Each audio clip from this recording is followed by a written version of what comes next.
देख रहे हैं स्वामी न्यूज और मैं हूं राजीव शर्मा। आइए देखते हैं प्राइम टाइम बुलेटिन में अभी तक की खास और अहम खबरें। आरपीएससी के नए अध्यक्ष संजय कुमार श्रोत्रिय ने आज अपना पदभार ग्रहण कर लिया।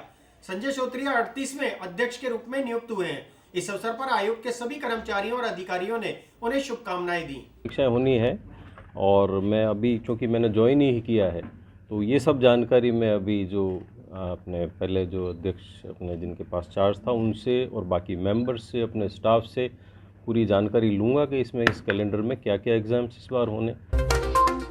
आरपीएससी के नए अध्यक्ष संजय कुमार श्रोत्रिय ने 38वें अध्यक्ष के रूप में पदभार ग्रहण किया। इस मौके पर आयोग के सभी कर्मचारी और अधिकारियों ने उनका जोरदार स्वागत किया और शुभकामनाएं दी।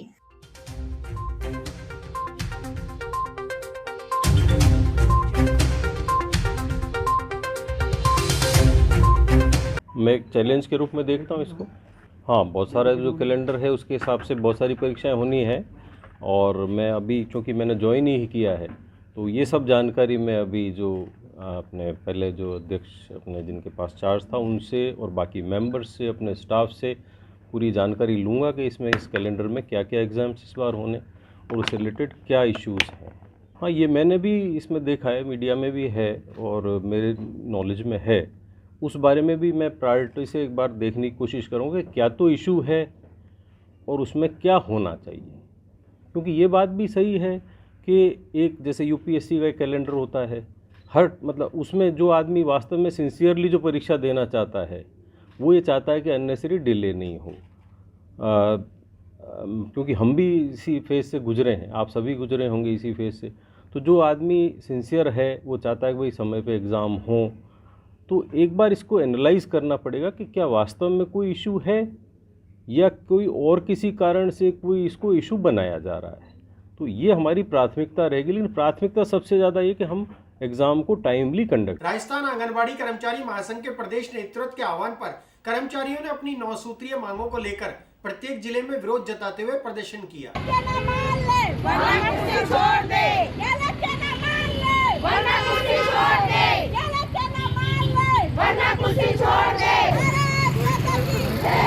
प्रत्येक जिले में 9 सूत्रीय मांग पत्र को लेके आंदोलन प्रदर्शन करते हुए एक ज्ञापन जिला कलेक्टर महोदय के माध्यम से राजस्थान सरकार के मुख्यमंत्री को प्रेषित किया गया है।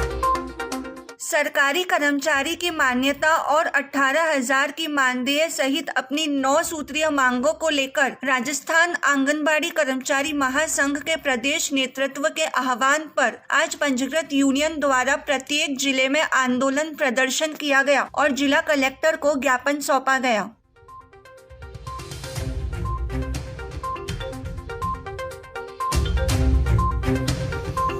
भारतीय मजदूर संघ का घटक राजस्थान आंगनबाड़ी कर्मचारी महासंघ के प्रदेश नेतृत्व के आह्वान पे आज राजस्थान के प्रत्येक जिले में आंगनबाड़ी की पंजीकृत यूनियनों द्वारा प्रत्येक जिले में 9 सूत्रीय मांग पत्र को लेके आंदोलन प्रदर्शन करते हुए एक ज्ञापन जिला कलेक्टर महोदय के माध्यम से राजस्थान सरकार के मुख्यमंत्री को प्रेषित किया गया है, जिसमें हमारी प्रमुख रूप से मांग है कि हमें सरकारी कर्मचारी घोषित किया जाए और जब तक सरकारी कर्मचारी घोषित नहीं किया जाता तब तक 18,000 रुपये मानदेय दिलाए जाए। सेवानिवृत्ति के पश्चात ग्रेजुएटी के रूप में 3 लाख रुपए की राशि दिलाई जाए और पेंशन के रूप में 5,000 रुपये प्रतिभा पेंशन दिलाई जाए। साथ ही में जो एलएस और एनटीटी की भर्ती होती है वो कार्यकर्ता से ही 100% की जाए। इन सब चीज़ों को लेके आज हमने जिला कलेक्टर महोदय के माध्यम से मुख्यमंत्री महोदय को ज्ञापन प्रेषित किया गया है और आपके चैनल के माध्यम से इस राज्य सरकार को मैं आगाह भी करना चाहता हूं कि यदि अति शीघ्र हमारी मांगों का समाधान नहीं किया तो प्रदेश नेतृत्व के आह्वान पे राजस्थान प्रदेश जयपुर में हम 50,000 कार्यकर्ताओं का एक विशाल प्रदर्शन करेंगे, जिसके समस्त जिम्मेदारी इस राज्य सरकार की होगी। वार्ड नंबर 26 में बैंक ऑफ बड़ौदा की ओर से जरूरतमंदों के लिए 0 बैलेंस पर खाते खोले गए। उनके सहयोग से और हमारे वार्ड के सभी कार्यकर्ताओं के भाजपा के कार्यकर्ताओं के सहयोग से आज हमारे वार्ड में 0 बैलेंस के खातों का कैंप लगाया गया है। वार्ड नंबर 26 में पीएम नरेंद्र मोदी की योजनाओं को आम जनता तक पहुंचाने के लिए व वार्ड की जनता की मांग को देखते हुए काली माता मंदिर tin shed colony Ajay Nagar में बैंक ऑफ बड़ौदा की ओर से 0 बैलेंस खाते खोले गए।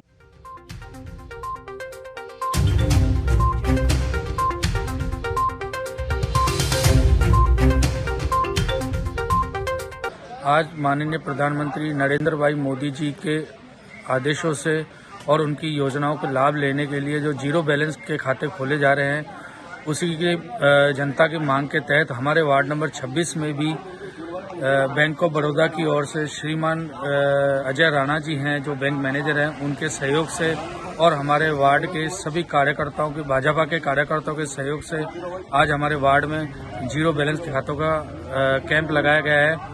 और वैक्सीनेशन को लेकर अजमेर 100% की श्रेणी में खड़ा हो रहा है। इसी क्रम में पुलिस लाइन डिस्पेंसरी में आमजन को कोरोना वैक्सीन लगाई गई। आई तो क्योंकि वैक्सीन से सुरक्षित थे लोग, हम लोगों ने मतलब हमारे जनता को बहुत अच्छी तरीके से वैक्सीनेट किया था, तो उससे हमें काफी बचाव रहा।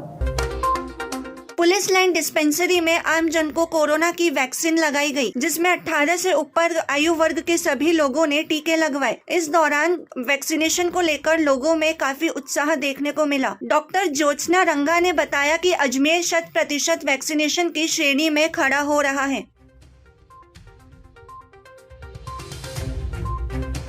सर, हम देख रहे हैं कि जो दूसरी लहर में इतना कहर बरपा था कोरोना का, लेकिन जब तीसरी लहर आई तो क्योंकि वैक्सीन से सुरक्षित थे लोग, हम लोगों ने मतलब हमारे जनता को बहुत अच्छी तरीके से वैक्सीनेट किया था, तो उससे हमें काफ़ी बचाव रहा और हॉस्पिटलाइजेशन भी बहुत कम हुआ। तो यही अपना आप में एक उदाहरण है कि अगर हम सभी वैक्सीनेटेड होंगे तो हम अजमेर को आने वाली अगर लहर आती है किसी भी तो उसके जो खतरनाक प्रभाव है उससे तो बचा ही पाएंगे। तो मेरी सबसे यही अपील है कि अपनी जो भी आप जिस भी डोज के लिए एलिजिबल है वो ज़रूर से लगवाएं। जो बच्चे 15 वर्ष के हो गए, चाहे स्कूल जाते हों चाहे नहीं जाते हों, लेकिन 15 वर्ष के हो चुके हैं या इस साल होने वाले हैं, जिनका बर्थ ईयर 2007 है, वो आए डिस्पेंसरीज पे या स्कूल में जाएं। हम स्कूल्स में भी लगा रहे हैं। और जो 18 वर्ष के हो गए वो भी लगवाएं।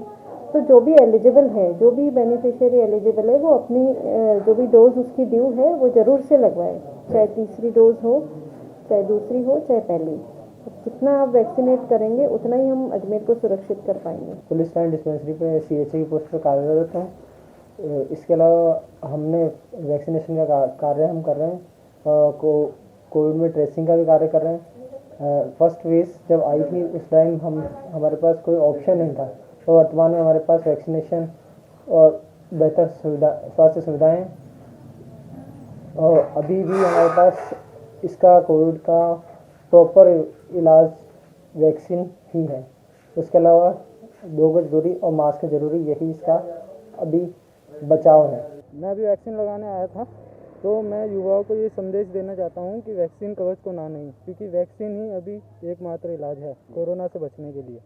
सभी लोग जल्दी से जल्दी वैक्सीन लगवाएं। वैक्सीन को ना नहीं बोलना चाहिए, क्योंकि कोरोना बीमारी बहुत खतरनाक है और जल्द से जल्द वैक्सीन। वैशाली नगर के क्षेत्रवासियों ने पोस्ट ऑफिस के सब पोस्ट मास्टर पर अभद्र व्यवहार करने का आरोप लगाते हुए उनके स्थानांतरण की मांग की। कि जो पोस्ट ऑफिस है उसमें जो सब पोस्ट मास्टर है शीला रावत, उसने यहाँ पे बहुत ही मतलब ज़्यादा जाति कर रखी है लोगों के साथ में। मेन बात यह है जो यहाँ के जो सीनियर सिटीजन है, सीनियर सिटीजनों के साथ में बदतमीज जैसा व्यवहार करती है। वैशाली नगर क्षेत्रवासियों ने वहां स्थित पोस्ट ऑफिस में सब पोस्टमास्टर पर अभद्र व्यवहार करने का आरोप लगाते हुए पोस्ट ऑफिस के प्रवर अधीक्षक व PMG को शिकायत दर्ज कर सब पोस्टमास्टर के स्थानांतरण करने की मांग रखी। साथ ही सुनवाई नहीं होने पर धरना पर बैठने की चेतावनी भी दी।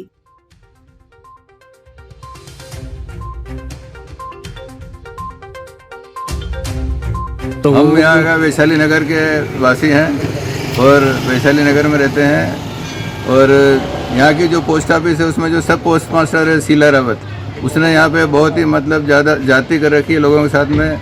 मेन बात यह है जो यहाँ के जो सीनियर सिटीजन है, सीनियर सिटीजनों के साथ में बदतमीज जैसा व्यवहार करती है। हम कहते हैं कि हम सीनियर सिटीजन, बोले यहाँ तख्ती टांग के घुमा करो कि आप सीनियर सिटीजन हो या नहीं हो। इस प्रकार की मतलब बदतमीज जैसे व्यवहार करती है और आधा पौन घंटा लोगों को खड़ा करके भी उनको मतलब पैसा नहीं देती है। हमारा यहाँ पर अकाउंट है और कहती है कि आप दूसरी पोस्ट ऑफिस से जाके निकलवा के आओ। मतलब एक सीनियर सिटीजन है, आपको यहाँ आपके यहाँ खाता है और वो दूसरी पोस्ट ऑफिस में कहाँ जाके निकलवाएगा। मतलब काफ़ी यहाँ पे हमको मतलब परेशान कर रखा है और हम ये चाहते हैं कि यहाँ से तुरंत इसका स्थानांतरण हो। मतलब पब्लिक डीलिंग सीट होने पर भी ये मतलब ऐसी बदतमीजी औरत बिठा रखी है जो आज 2-2.5 साल से हमें परेशान करती आ रही है। और लोगों ने 25-30% खाते यहाँ से अपने सब हटवा के दूसरे पोस्ट ऑफिस में खोलने चालू कर दिए इसके व्यवहार की वजह से। और इसको पिछली बार भी इसका हमने 2-3 बार कंप्लेंट किया हुआ है, लेकिन ये कहते हैं कि मेरी ऊपर से अप्रोच है, मेरे को कोई नहीं हटा सकता है। और ये हमारे साथ में बदतमीजी जैसा व्यवहार करती आ रही है। सीनियर सिटीजन कोई भी ऐसा बुजुर्ग नहीं है जिसके साथ व्यवहार अच्छा हो। उसका पिन कोड कंप्यूटर लगा रखा है, राखी कोई डालने जाता है तो उससे पिन कोड के लिए नंबर पूछती है, आप पिन कोड लेके आइए। पिन कोड कस्टमर जेब में लेके घूमता है। बनारस का पिन कोड क्या है, इंदौर का पिन कोड क्या है, तुम्हारे पास कंप्यूटर है, कंप्यूटर लेके बैठे हुए हो, किसकी सुविधा दे रहे हो तुम।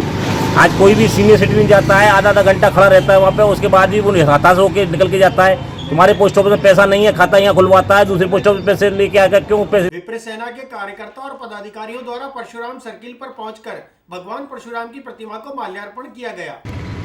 विप्र सेना के द्वारा आज परशुराम सर्किल पर भगवान परशुराम जी का माल्यार्पण किया।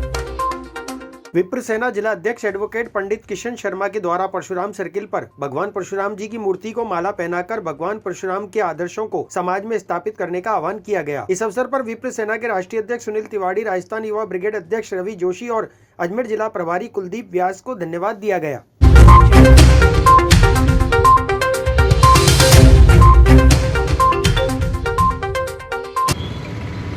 विप्र सेना के द्वारा आज परशुराम सर्किल पर भगवान परशुराम जी का माल्यार्पण किया गया। इस अवसर पर सभी बंधुजनों ने संपूर्ण भारतवर्ष में विप्र सेना का जो गठन किया जा रहा है उसको सक्रियता आगे बढ़ाए और विप्र सेना के राष्ट्रीय अध्यक्ष सुनील जी और युवा मोर्चा के द्वारा जो दायित्व प्रदान किया गया है उसको संपूर्ण अजमेर जिले में कार्यकारिणी का गठन करके कार्य को आगे बढ़ाए। आम आदमी पार्टी ने शहर में अतिक्रमण बढ़ने के मामले को लेकर नगर निगम पर विरोध जताते हुए प्रदर्शन किया। बढ़ रहे अतिक्रमणों को लेकर के हमने नगर निगम आयुक्त को पूर्व में भी कई बार ज्ञापन दिए हैं। शहर में बढ़ रहे अतिक्रमण के विरोध में आम आदमी पार्टी ने नगर निगम पहुंचकर ज्ञापन सौंपा। आप पार्टी के कार्यकर्ताओं ने कहा कि शहर में लगातार अतिक्रमण किए जा रहे हैं परंतु कोई कार्यवाही नहीं की जा रही है। इसी के विरोध में आज दोबारा ज्ञापन दिया गया।